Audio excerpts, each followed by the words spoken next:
We continue to follow the war in Iran. Vice President J.D. Vance, he's set to travel to Pakistan for a new round of peace talks. But Iran said no decision has been made on whether to hold new negotiations.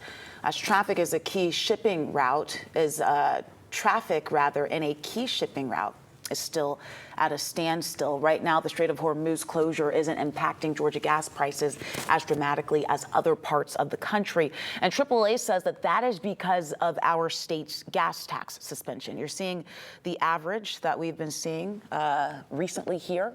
The average in Georgia, $3.60 a gallon for regular gas. Now, that's 10 cents lower than last week, but still a good bit higher than that $2.93 we saw this time last year. Gas Buddy says if you need to fill up, do it soon. Suffice it to say, would you say just go ahead and get that gas today? Yeah, probably earlier this week. I mean, we're not talking about a massive spike overnight, but you'll save yourself a few cents if you fill up earlier this week. As oil prices are up today, that likely will translate into prices that probably climb at some point this week. But I don't think it's going to be close to $4 at least just yet, but it could continue to get worse the longer this problem's ongoing.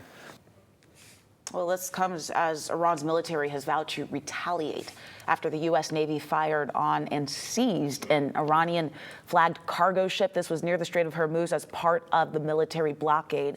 NBC's Melanie Zanona has more. With the 2-week-old ceasefire scheduled to end Wednesday, the Trump administration says it's preparing for peace talks with Iran. But that country's leaders haven't said they will even show up after the U.S. fired upon and seized an Iranian cargo ship the U.S. said defied the blockade. CENTCOM releasing this video. Vacate your engine room. We're prepared to subject you to disabling fire. And then, video shows Marines rappelling onto the ship's deck.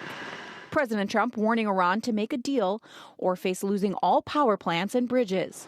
With Iran vowing revenge, Pakistan is trying to get talks back on track. Today, meeting with some Iranian leaders in Islamabad. If and when the talks happen, the White House says Vice President Vance will lead the U.S. delegation. The sudden and sharp renewed tensions caused havoc on the oil markets. Prices fell Friday when Iran opened the strait, but just 24 hours later closed it. And today, oil prices jumped. That doesn't bode well for American drivers. A gallon of gas is now more than $4. Before this war began, it was less than $3.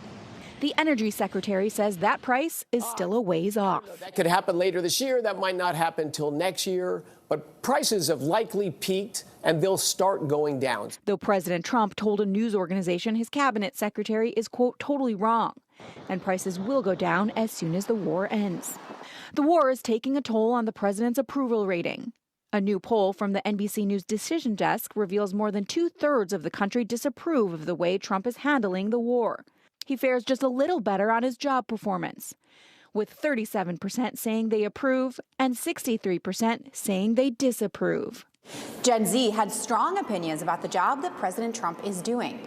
According to that NBC News poll, 80% of Gen Z voters say the country is on the wrong track, and President Trump is losing support among voters between the ages of 18 and 29 faster than any other demographic. Melanie Zanona, NBC News, Washington.